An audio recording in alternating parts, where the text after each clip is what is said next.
ado, I will introduce them one by one. So we first have Isabel Bettencourt, or Isa. Thank you so much for joining us. Pablo, behind the scenes here, bringing Hi, on the everyone. screen. Perfect.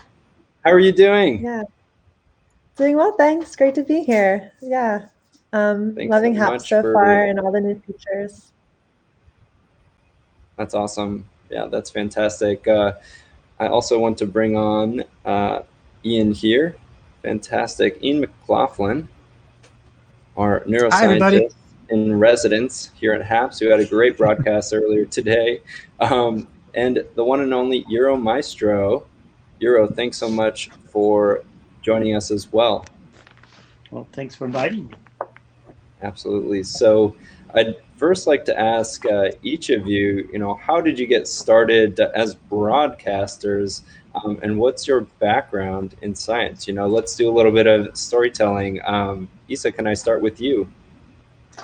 Sure, yeah. I pursued entomology for my undergraduate degree and then went on to work in the entomology department at the Academy of Natural Sciences of Drexel University in Philadelphia, where I've been for the last 8 years. And while I was there, I was like, oh my gosh, entomology has all these stories and they need to get out into the world. And I didn't see anybody else doing live broadcasting of entomology. So I was like, I'm going to give this a go and get those stories out there. And that's what's led me to where I am today.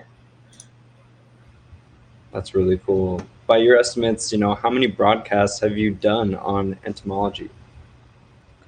I've done over 350 broadcasts over the last 3 years, I think it is, or 4 years actually. Yeah, last 4 years. So a lot, covered a lot of species, went into the field and dug up a lot of bugs and had a lot of guest experts also on the broadcasts as well, which I look forward to doing here on Happs with all the tools that it has. Very cool. That's great. Ian, how about yourself? How did you get into broadcasting, and what's your background? Well, one of the guests that Isa has had on her broadcast was me, where she convinced me to hold a tarantula, and she tried to get me to hold a scorpion that was literally, no exaggeration, the size of a basketball. It was so gigantic. That's brave of you. I passed on the scorpion, but she convinced me to do the spider. So that was pretty fun. It was for Halloween. But so anyways, that's awesome. Yeah.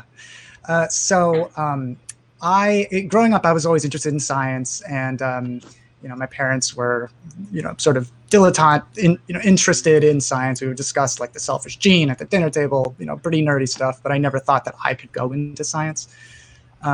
Ultimately, long story short, I went to college, majored in politics and economics because I was interested in human behavior, why we behave the ways we behave.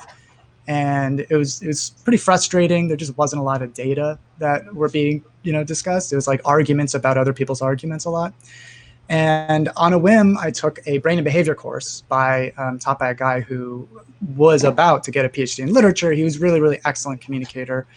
And then I took a neuropharmacology course. And at the end of my sophomore year, I decided to go into neuroscience. And then ultimately, I began graduate school in a program called translational medicine or translational biology and molecular medicine. And then ultimately ended up at the neuroscience program here at the University of Pennsylvania. And spent way too long working on my PhD. But I finally finished it about a year ago, actually. And so, yeah, when it came to streaming, it's kind of actually, I think Euromeister is part of this. One day I was out with my girlfriend at the time, wife now, and I tried Periscope a little bit, and one person popped in. We got home, my girlfriend is busy, and I turn the phone around and I say, I study the brain, ask me anything. And within a couple minutes, there were several hundred people in there. And I later found out that part of the reason for that was because an adult entertainer who was very, very popular at the time had shared my stream.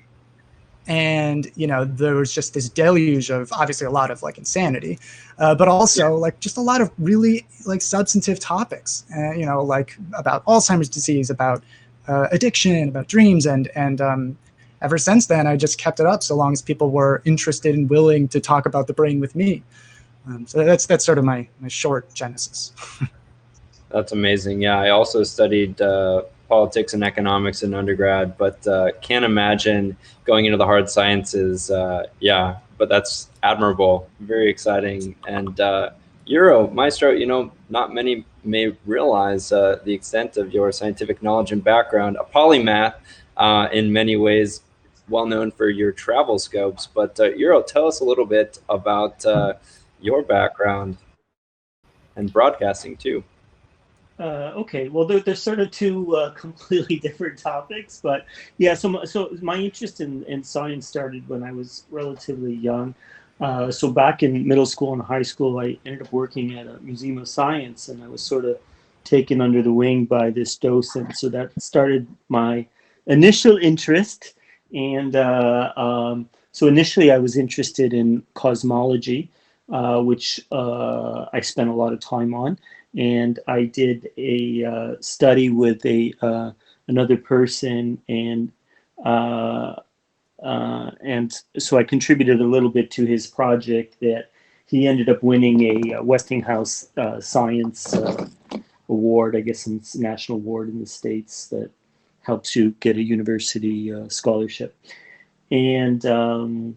And then from there, I ended up doing some research papers on artificial intelligence, which interested me greatly. So I basically crossed a few different fields, and then most recently, sort of classical epidemiology with COVID-19, which was just based on sort of my mathematical interest and analysis of the data. Wow, So that's fascinating. Yeah, those are drastically different fields as well. yeah, yes. Some of my friends have commented like it seems like every few years I'm switching fields, but I'm just have a genuine interest in a lot of different things, and I've been fascinated by the topics of the other guests here. And so I've learned a lot about insects, which I've never known before. So that's really piqued my interest, and I've been trying to learn a lot about neuroscience. But there's some overlaps with the artificial intelligence work I did, because I was very interested in concept formation and stuff, and so we looked into a little bit about how modeling some findings in neuroscience could help us in the AI world. Wow. And so what is your focus scientifically these days, Euro? It sounds like more on the epidemiology and COVID front. Is that correct? Yeah. Right now, my focus has been COVID-19. I joined this Washington-based think tank that was founded in 1945, and there's a small group of us who are tasked with doing COVID-19 research and making policy recommendations. And it's quite interesting because now our former president is actually a deputy assistant secretary in the Biden administration. So now we have a more direct route to funnel our policy suggestions. Wow, we have an administration that's a little bit more interested in science than the previous administration. Sure. Yeah, it certainly seems that way in many regards. Can each of you tell us, about your first experiences broadcasting on hard science, and what sort of fears or apprehensions you may have had? I'm very curious. This is something that here at Happs we're very excited about, eager to promote and welcoming of. But what was it like getting started on Periscope with this? Was it common at the time? Each of you was a fairly early adopter. Maybe we'll start with Isa again. Sorry. Sure. Yeah. When I started, part of my motivation was to do it because no one else had done it yet. Like I was feeling like some of the other social media platforms and traditional methods of sharing information, videos, images, text through like Instagram, for example, and Twitter felt a little bit like an echo, I suppose. And so I wanted to reach new audiences and try something new. And live broadcasting at the time was like growing, and I tried it out, and it was a really exciting way to connect with new audiences and people around the world to talk about bugs and create this space where anybody can tap in and share their story of bugs and hear what life is like from the perspective of someone who's pretty much always thinking about spiders and insects. And one thing that was cool is that Ian was already there. So it was fun to find him, and he was in Philadelphia. And one thing that was really great in helping me get going is that the community was so supportive and welcoming. And I really appreciated that. And that really helped me get on my way. And it was very encouraging. Yeah. That's excellent. And Ian, how about yourself? When you first started and had that adult entertainer share your stream, were you lecturing on neuroscience, or what was that experience like transitioning to science? Yeah. So that was literally like the first time I ever talked about it. It definitely wasn't lecturing.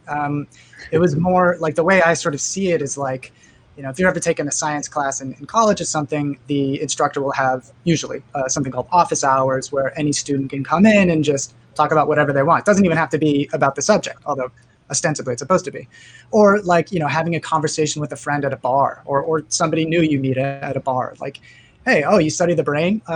Why, how does cannabis work? Or like, my mom is developing dementia. What should we do? It's just super informal, but substantive.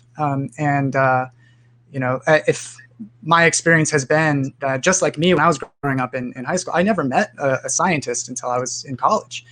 And, a lot of people that I interacted with have never met a scientist, and it'd be unlikely that they would ever engage one. The closest thing that they have is when they go to the doctor, and they can't really talk about all these topics that are near and dear to their heart.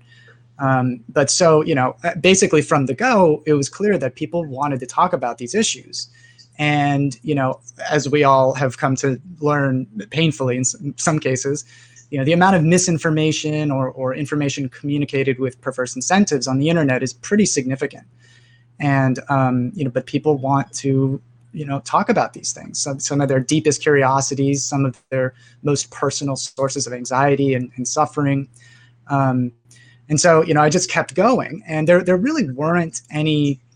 There definitely was not a community of science broadcasters, like literally the focus of their content was science. There was one other person who had been there for a little while longer. And I should note, this was about 4 months after Periscope was rolled out. So it was pretty early on. Another person named Julia Yes. So Fine Woman is her handle. She has since moved on to greener pastures, I suppose. But she was talking about physics. She was a PhD in optics. And, she saw that there was this wacky dude talking about, why we have dreams and how deja vu works. And pretty soon, we made a friendship, and we talked a lot. And then, whenever we saw somebody new talking about some new field or the same field, we would try and connect with them. And that's what happened with Isa.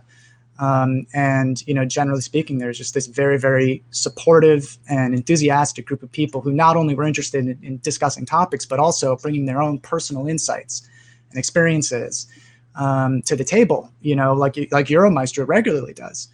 And, beyond just experiences, knowledge. And so that's been my experience. And then, the one thing that I had to learn very rapidly was that, it's the internet, and safety can be an issue. And, once I had a reasonable number of viewers on a regular basis, I was targeted by, the first that comes to mind is a group of white supremacists, because I would not agree with the claims that they were making. And it was pretty scary there for a bit, particularly, because my wife she's not involved in this at all, right? And, I want to protect her safety, and then now my daughter. So, yeah, it was a really steep learning curve. But But by and large, it's just been this wonderful, inspiring experience. And so I hope we can continue doing it here on Happs. Yeah, that's great. I'm glad you brought up, some of those issues as well as broadcasters, defending the sciences in many ways, right, against a variety of detractors. Really would like to dig into that a little bit more. But Euro, you are, I think, the I don't know about grandpa in the room here when it comes to earliest adopters here, but it seems like you've been on since the very early days at so many different platforms, and very curious, how you were able to transition between different topics within science and so many others. But tell us a little bit about your first science scopes. Well, I think, yeah, and I just want to say too, I think Ian made a really good point that there's so much misinformation and disinformation out there. Some of it's politically motivated, and that does cause a great problem. And I think that's one area where these platforms, by allowing scientists to actually discuss, real information with people, can help try to combat that. In our think tank, we have a whole group that that's their task, is to combat disinformation. But yeah, I've been an early adopter on a lot of platforms, is true.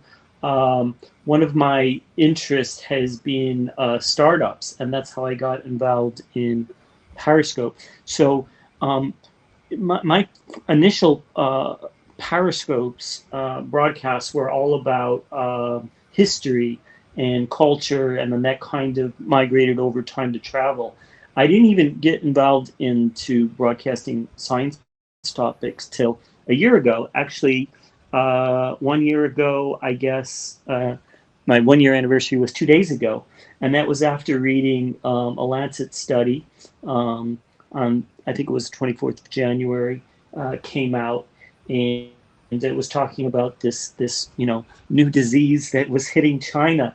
At the time, there were only 1,500 cases in the world, and there were only 30 cases outside of China, and the number of deaths were, I think it was around 20 or 30. So it was a very small number. But I started putting the numbers into my charts, and I started doing some very early modeling. And I was like, wait a second, this is a serious problem. So I started broadcasting about it immediately, and I got a lot of pushback, and everybody was, Euro, why are you making a big deal about this? This is a local problem in China. It's such small numbers.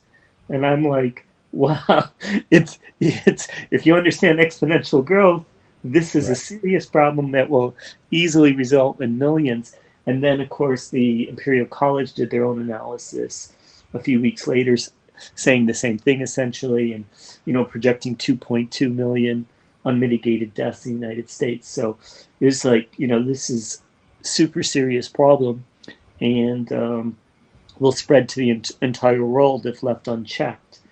So that's what started my interest, and since then it's been picked up.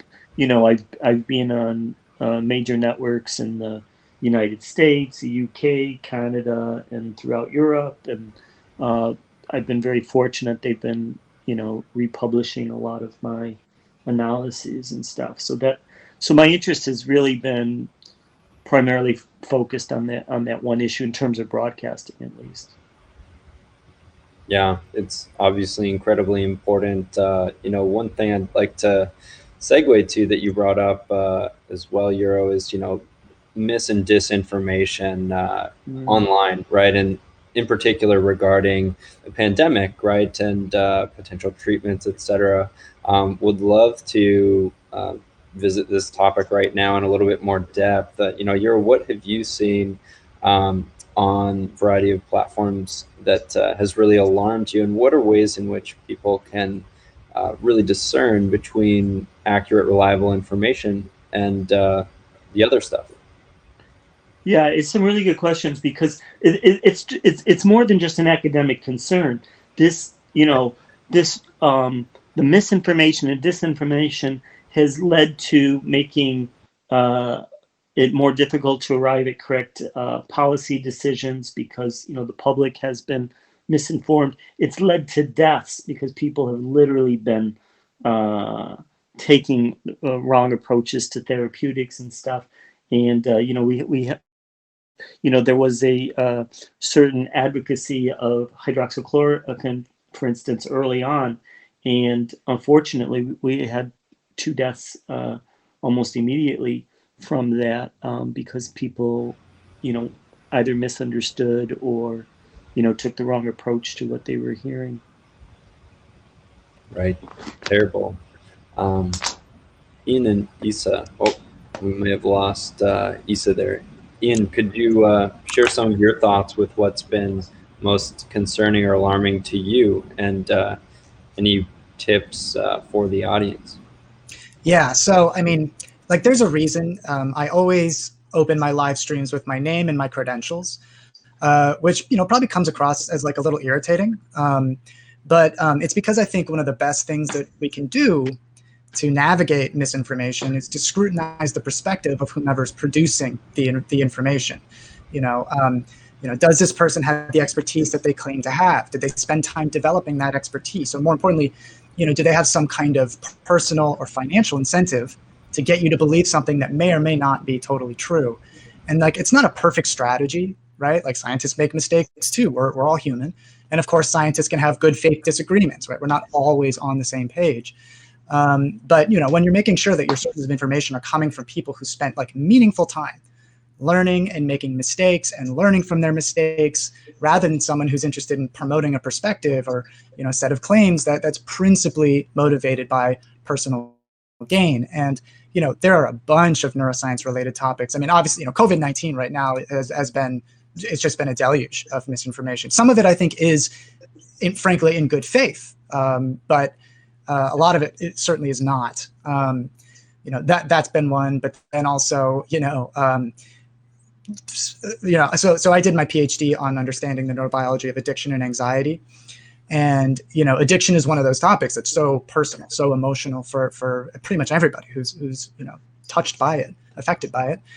And, there are a lot of claims that are made about addiction and about the biology of addiction that are just absolutely, or at least there's no evidence to support those claims. It's almost purely a philosophical argument.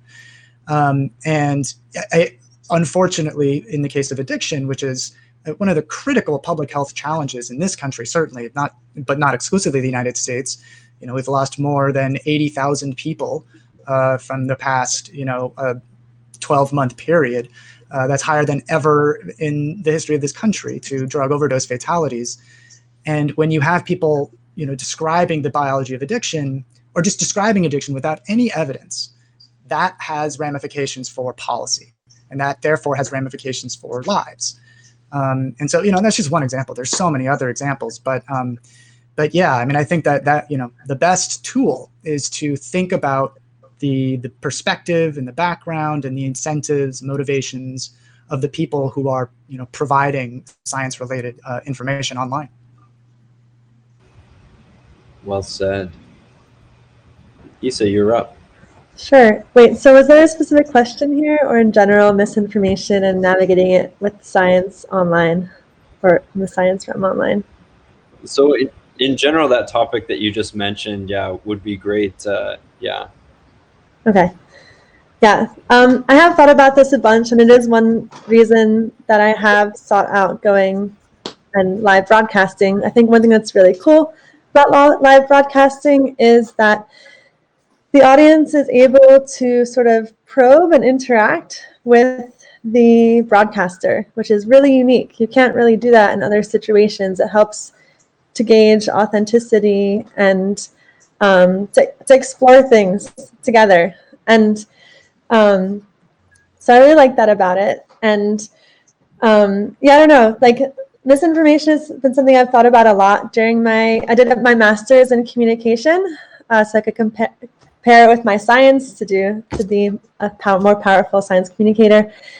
And during one of my classes on theories of persuasion and communication, I asked my teacher, because I was getting all like, oh my gosh, because he was talking about misinformation and how it spreads. And I was like, okay, well, like, what can we do to defend ourselves from being swayed and sorting through these messes? And he said that one of the best things you can do is find multiple sources. So when sorting through it all, like, here I present myself as one entomological source, and I encourage people when they come onto my broadcast to go and find other reputable sources as well. And like Ian was saying before, makes you understand to what the incentives of the people who are sharing this information, why they care about it, why they might be feeding it to you. But yeah, really look at the credibility and get your information from multiple sources. Definitely one thing with live broadcasting and why I think it's so difficult when talking about science as well. One thing I've had difficulty with is like knowing all the answers. And so one thing that I think is so important too when live broadcasting and talking about science things is to say, it's so important to say, I don't know when you don't know. And I think that that can also be important with understanding the scientific process, because there's so many things that we don't know. And I think one of the most important things is knowing how to find your answers, knowing how to use your resources, use books, sort through scientific literature, and find credible people sources who've been studying it for a while to figure out and sort through to find a truth or find an answer to a question that you have. Yeah, I think it's so important what Issa just said, and what Ian said, and we don't always, certainly we don't know everything and we don't agree on everything, but what we do sort of have an agreement is on a more fundamental level on the methods and the general approach. Right. And I'm wondering, what is one of the opportunities that live broadcasting or live streaming really presents for each of you, or in terms of engaging and encouraging people to be more critical. And actually, part of what I'm thinking is my background's in journalism.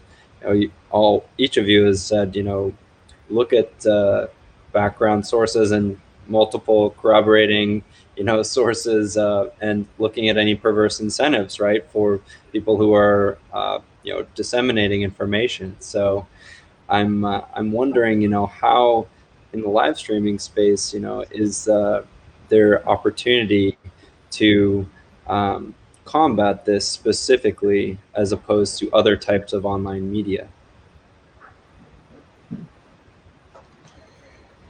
Who's that directed to? Any takers? I mean, I don't want to pressure anyone. I know it's a heavy one. I mean, like, one thing that I'll do, and one thing that I try to do is show people, like I said, my process of figuring out what insect is this. Okay, I have a book here, we'll do some dichotomous keys, but also I'm going to go and reach out to my friend who's a beetle expert and ask them what they think as well. And so I try to make that process of discovery really transparent, and because this is real life and this is what we do, and you don't really see that in other forums. What people usually see with some of these processes is the final product, printed or public, or just in a picture or one succinct paragraph. And so so I invite people to join me in that process when I live stream. Great. Yeah, that makes sense.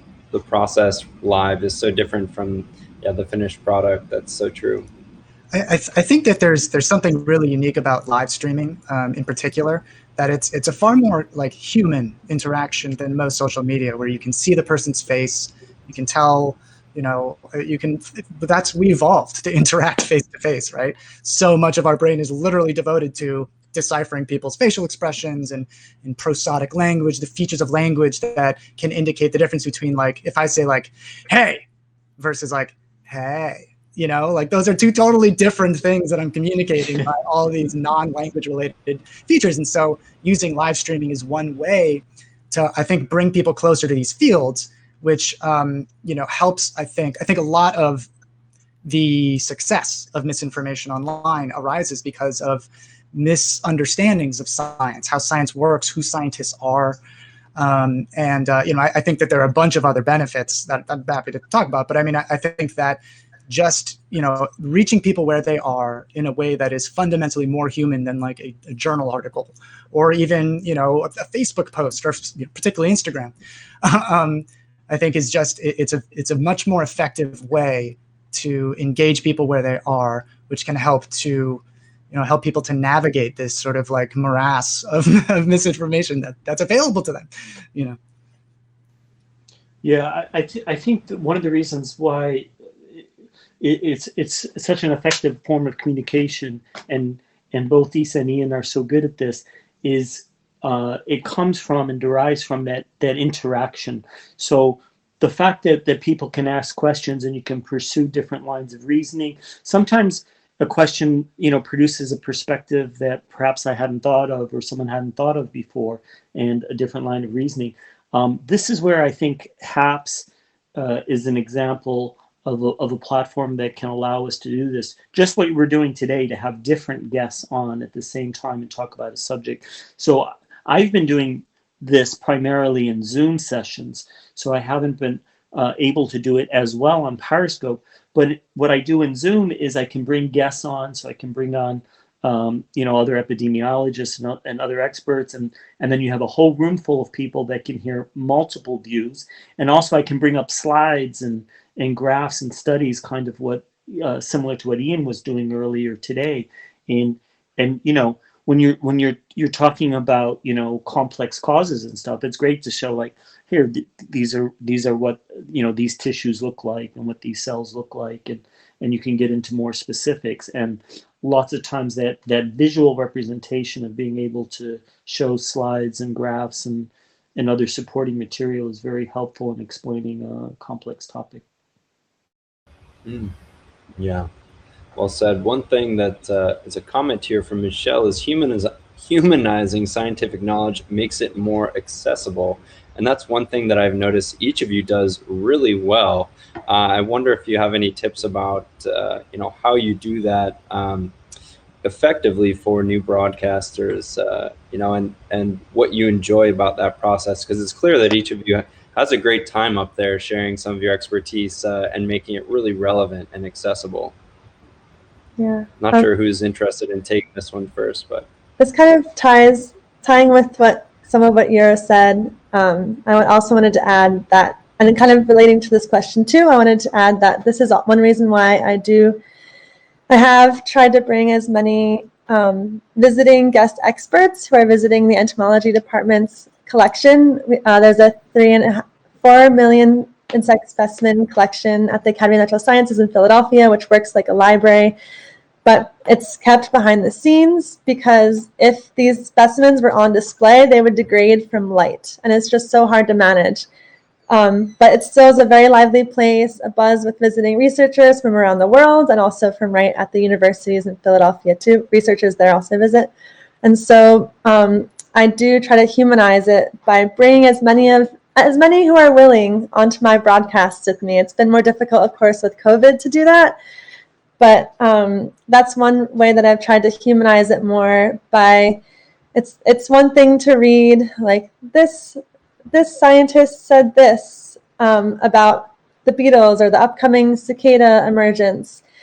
But it's another thing to see that person and to be able to interact with them and realize how complex and fascinating this world is. And like, oh my gosh, like this person, they've been studying cicadas for like 40 years. It's longer than I've been alive. Like there's just so much that you can discover and relate to when you talk with scientists live. And it's really fun. And I think that it can also be fun for people to see my excitement at bringing these people and having an excuse to like sit them down next to me and chat with them too, because I always learn something and it's a blast. Well, and your excitement is always so infectious too. And I love I love too because you show so much. Like you show the insects and you show all the stuff. I always learn so much, and it always spurs me to do further reading and research every time. Happy to hear that. That's Yeah, amazing. one of the like the value of, I think, humanizing this stuff. So, I started basically, while I was streaming, I was doing it almost from the beginning of my experience at getting a PhD. And so I would always share all of the many failures of my experiments and how things went wrong, and the outcome of all my tests and committee meetings. And I think if anybody's like me, I had no idea what that process is like. And I think including that human element helps to disabuse people of a notion that I had, that people have no relationship with science, and that only geniuses can become scientists. That's what I thought. But the reality is anybody can become a scientist, and just so long as you're passionate about just the pursuit of knowledge. But then also, there are other, I think, misconceptions that science has no effect on the lives of a lot of people, that it's just happening over there, and it's not really that important to me. And like, I could go on and on about this, but just conveying our collective investment in science, that every single one of us, whether you're in the United States or in another country that does it the same way, which most do, we're all investing in science, and it affects all of us. And I think that misconception can be very, very damaging, even at the highest levels of politics, where you'll have former Senator Tom Coburn publishing the Waste Book, and then Jeff Flake, former Senator Jeff Flake, would do the same. And they'll ask, like, why are we, funding a study to better understand how shrimp walk? Why don't we focus on developing prosthetics for veterans who are injured, when they return from the battlefield, which is intuitively understandable.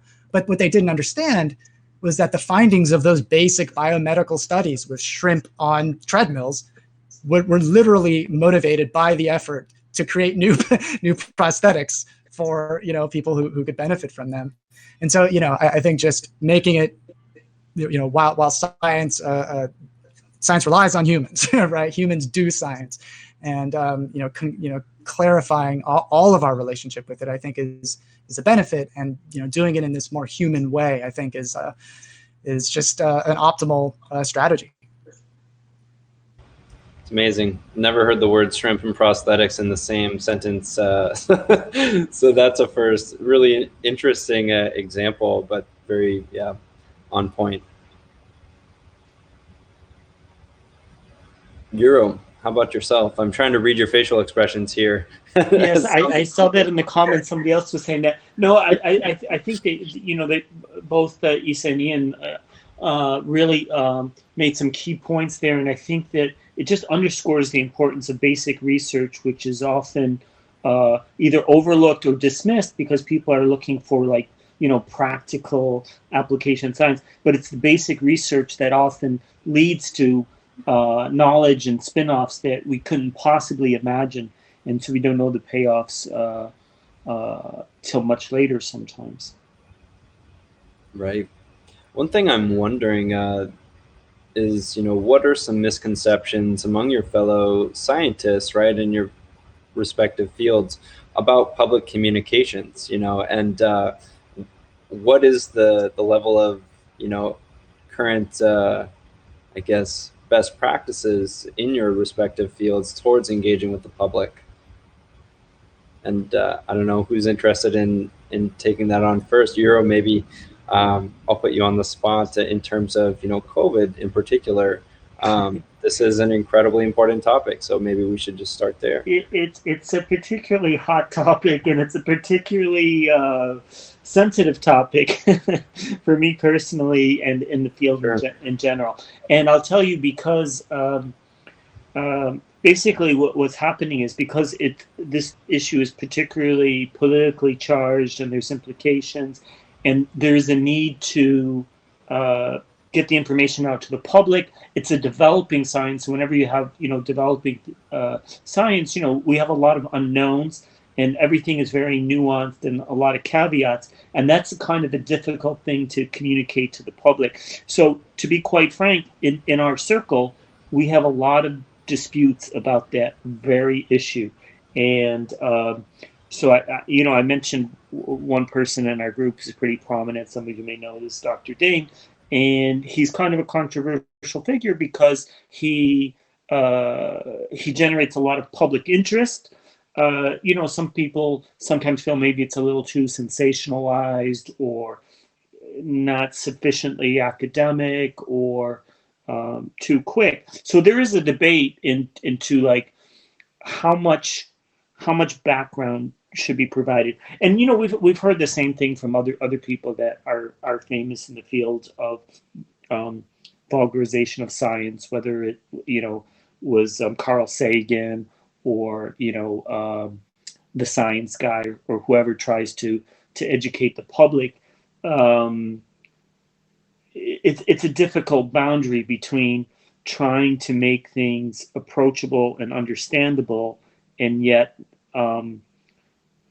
make room for the nuances and the complexities that also exist. So there is a little bit of a trade-off there, I guess. So Isa and I have actually collaborated on this topic in the past.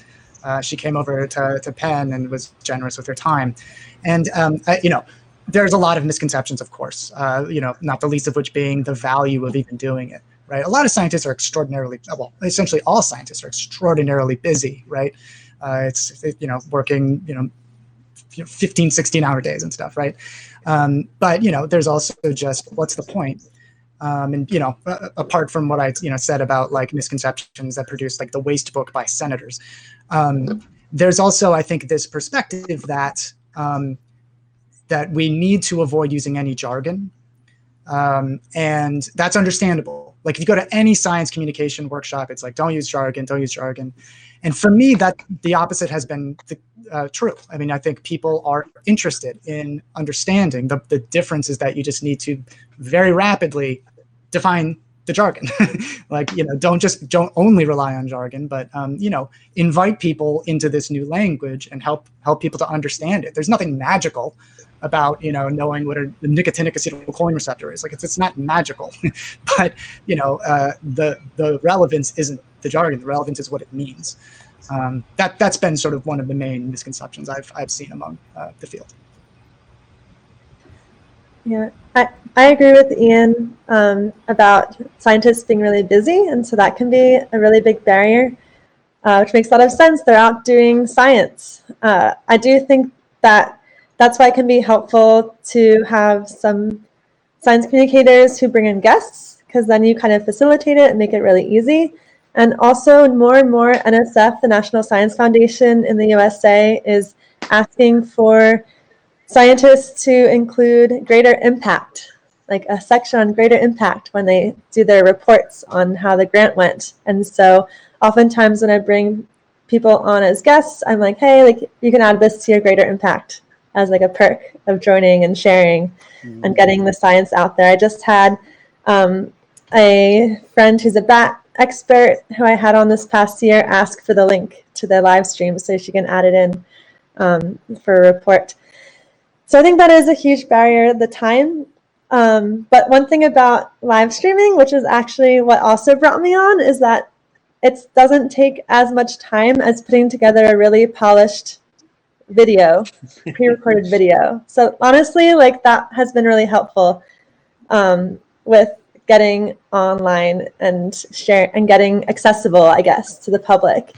I think that also for scientists, it can be helpful to get to know what everybody out there in the world is thinking about our topic. Because when you were stuck, like surrounded by other entomologists, in my case, all I hear is like all the details. And we are fascinated about like this really small brown moth with like a very basic design maybe. And we forget that, like the monarchs are still, like the blue morphos are really, really cool because we're just so used to them, or, it helps us get out of our selves and out of our bubble and connected. And I think that's also a huge perk that I try to remind people when they're looking and wondering about science communicating. And people are happy to connect online, and it's generally a good space. So I encourage all to join and try it out.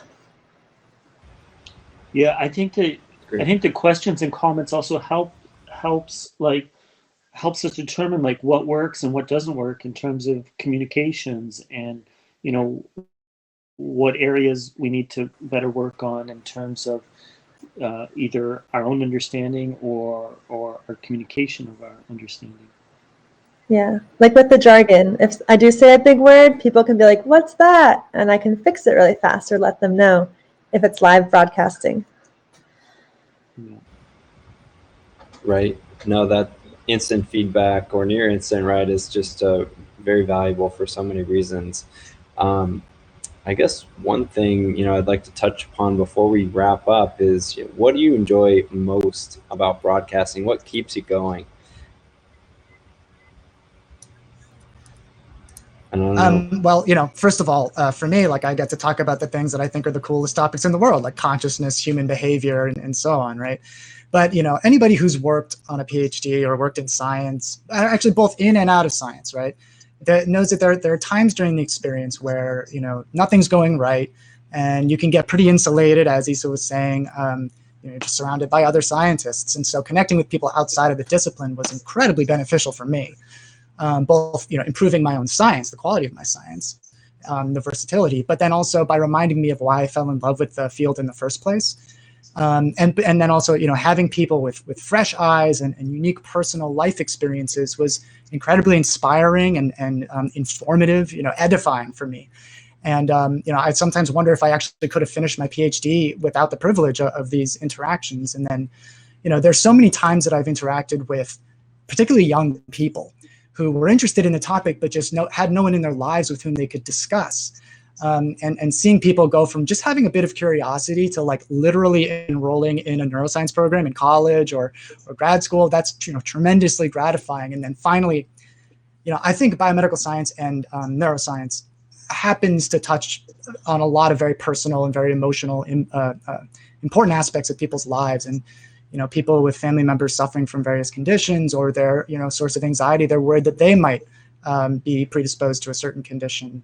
And so being able to informally chat with someone who's had the privilege of having my education, I think is another source of inspiration for me. And also, I've gotten to meet some of the most interesting people I've met in my life, including you three fine folks as well. And there's just no way that we would have intersected were it not for these live science discussions.